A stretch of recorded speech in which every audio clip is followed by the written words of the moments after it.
Dans le prochain épisode de Demain nous appartient, Étienne aiguille les enquêteurs. La famille Delcourt vit un déchirement. De son côté, Mona est toujours au rendez-vous. Attention, les paragraphes qui suivent contiennent des spoilers sur l'épisode de Demain nous appartient diffusé mardi soir sur TF1.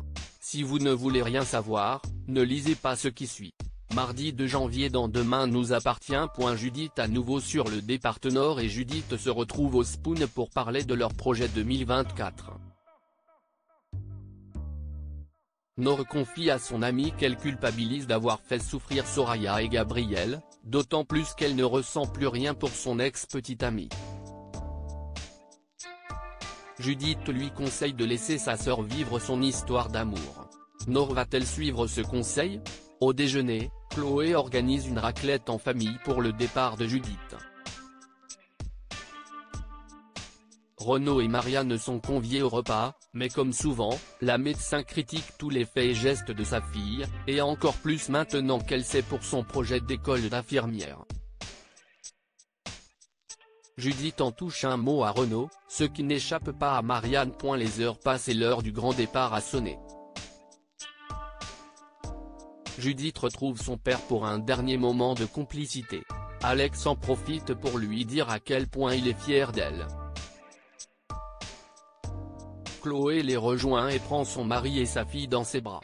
Le soir venu, Alex et Chloé sont rongés par le chagrin, mais heureusement, la petite Céleste est là pour leur changer les idées.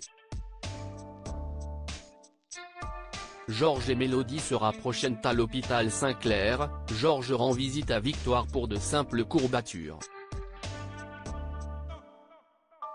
Il l'informe qu'il n'est pas malade, mais qu'il a fait du sport, ce qui amuse la médecin. Georges lui demande s'il peut avoir un médicament pour booster son corps, mais Victoire lui conseille simplement de se reposer. Quelques heures plus tard, Georges retrouve Mélodie à la plage pour une nouvelle séance de sport. Dès les premiers exercices, la jeune femme comprend que Georges n'est pas du tout en forme. Il n'a d'autre choix que de lui avouer la vérité, il s'est intéressé au sport seulement passer du temps avec elle. Il ajoute que s'il a esquivé son baiser la fois dernière, c'est parce qu'il pensait avoir mauvaise haleine. Mélodie est rassurée et lui propose d'aller manger un sandwich en bord de mer. Georges et Mélodie profitent de ce petit moment à deux pour parler de ce qu'ils recherchent en amour. Au fil de la discussion, ils comprennent qu'ils ont beaucoup de points communs. À la fin de la journée, Mélodie raccompagne Georges jusqu'à chez lui.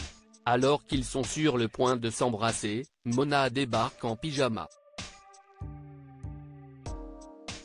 Elle s'est maladroitement enfermée dehors en sortant les poubelles et compte bien dormir chez son fils. Gênée par la situation, Mélodie s'en va sans dire au revoir à Georges. Nord est en danger. Victor découvre l'adresse mail du commissariat sur l'ordinateur de Timothée.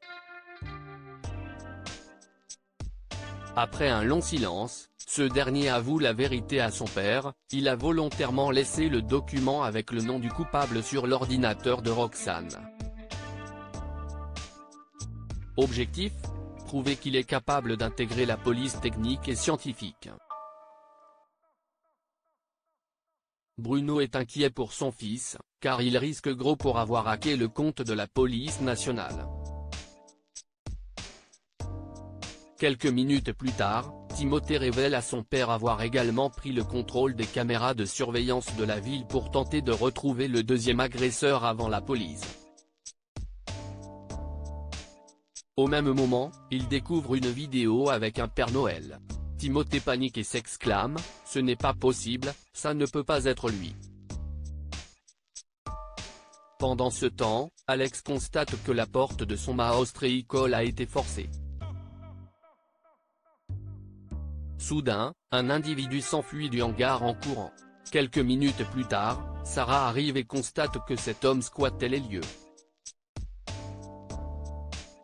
En fouillant la paillasse, elle découvre un sac contenant le déguisement du Père Noël.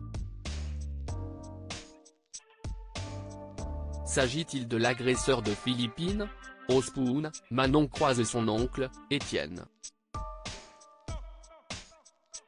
Elle lui explique être en train d'enquêter sur la montre de luxe appartenant à l'agresseur.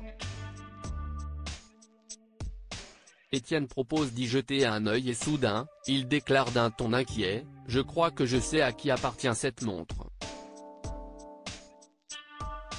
De retour au commissariat, Manon informe ses collègues qu'elle sait qui est l'agresseur, Alexis Langlois. En soirée, Nour se rend chez un vendeur particulier pour acheter une table basse. Soudain, un homme vêtu d'une cagoule braque une arme sur elle et force le vendeur à ouvrir son coffre. S'agit-il de Langlois?